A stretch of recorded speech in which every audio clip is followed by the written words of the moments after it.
RSS socialism, secularism పదాలను రాజ్యాంగం నుంచి తొలగింపజేసి మరోసారి మనుధర్మం పేరిట అధర్మ పాలనను అమలు చేయాలని కుట్ర తెరలేపింది.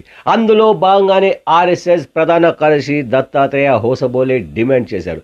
అసలు ఈ సోషలిజం, సెక్యులరిజం అంటే ఏమిటి?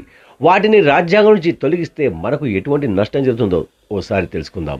సోషలిజం, సామ్యవాదం అనేది రాజకీయ, సామాజిక, ఆర్థిక రంగాల్లో ప్రైవేట్ వ్యక్తుల గుత్తాధిపత్యం కొనసాగకుండా అడ్డుకోవడం, సామాన్య ప్రజలు ఆయా రంగాల్లో ఎదగడానికి అవకాశం కల్పించడం దీని ఉద్దేశం. అందుకే ఇందిరాగాంధీ ప్రైవేట్ బ్యాంకులు, భారీ పరిశ్రమలను జాతీయం చేయడం జరిగింది. అట్లాగే భూములు కూడా కొందరి ఆధీనంలో ఉంటే సామాన్యుల బ్రతుకులకు భరోసా ఉండదు కాబట్టి భూములపై సీలింగ్ యాక్ట్ను కూడా తీసుకురావడం జరిగింది. మరి సెక్యులరిజం అంటే ఏంటి?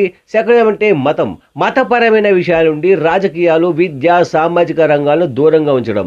దీని అర్థం ప్రభుత్వం లేదా ఇతర సంస్థలు ఏ ఒక్క మతానికి అనుకూలంగా ఉండకూడదు. అన్ని మతాల ప్రజలను సమానంగా చూడాలి. ప్రభుత్వం ఏ ఒక్క మతానికి అనుబంధంగా ఉండకూడదు. ఏ మతాన్ని కూడా ప్రోత్సహించకూడదు. ప్రతి ఒక్కరికి వారి మతం లేదా విశ్వాసం ప్రకారం జీవించే స్వేచ్ఛ ఉండాలి. మతం ఆధారంగా ప్రజల మధ్య ఎలాంటి వివక్ష ఉండకూడదు. వివిధ మతాల ప్రజల మధ్య పరస్పర గౌరవం, సహనం ఉండాలి. వ్యక్తిగతంగా మతపరమైన విశ్వాసాలు లేదా మతం లేకుండా ఉండడానికి స్వేచ్ఛ ఉండాలి. భారత రాజ్యాంగం లౌకిక సూత్రాలపై ఆధారపడింది. రాజ్యాంగం ప్రకారం భారతదేశం ఒక లౌకిక రాజ్యం. ఇక్కడి ప్రభుత్వం ఏ మతానికి అనుకూలంగా ఉండదు. అన్ని మతాల ప్రజలను సమానంగా చూస్తుంది. సెక్యులరిజం అనేది కేవలం మతం నుండి వేరుగా ఉండడమే కాకుండా ప్రజలందరికీ సమాన అవకాశాలు, న్యాయమైన సమాజాన్ని నిర్మించడానికి ఒక ముఖ్యమైన సూత్రం. ఆర్ఎస్ఎస్ సోషలిజం, సెక్యులరిజంను ఎందుకు వ్యతిరేకిస్తుందో అర్థమైందనుకుంటా.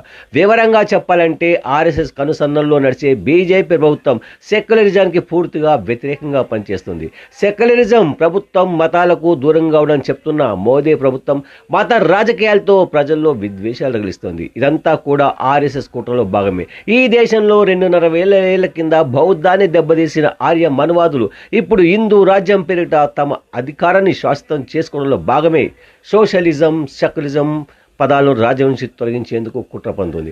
దీనివల్ల ఈ దేశ మూలవాసులైన ఎస్సీ, ఎస్టీ, బీసీలకు విద్యా, వ్యాపార, రాజకీయ రంగాలకు దూరమే ప్రమాదం ఉంది. ఎందుకంటే ఇప్పటికే మోదీ ప్రభుత్వం ఈడబ్ల్యూఎస్ పేరిట తెచ్చిన రిజర్వేషన్లు బీసీలను తీవ్రంగా నష్టానికి గురి చేసింది. సోషలిజం, సెక్యులరిజం పదాలని రాజ్యాంగం తొలగిస్తే ఒకప్పటి మనుధర్మాన్ని తిరిగి అమలు చేయడం తేలికవుతుంది. ఎస్సీ, ఎస్టీ, బీసీలు ఈ నిజాలు తెలుసుకొని మేలుకుంటే మన భవిష్యత్ తరాలు బాగుంటారు. లేదంటే వాళ్ళు తిరిగి బానిసలుగా మారిపోయే ప్రమాదం పొంచి ఉంది. సో సెక్యులరిజం, సోషలిజం అనే పదాలకు అర్థాలు తెలుసుకోండి. మతాలు కాదు, మనం ఇప్పటికే మతాల పేరు మీద అణచివేతకు గురవుతున్నాం.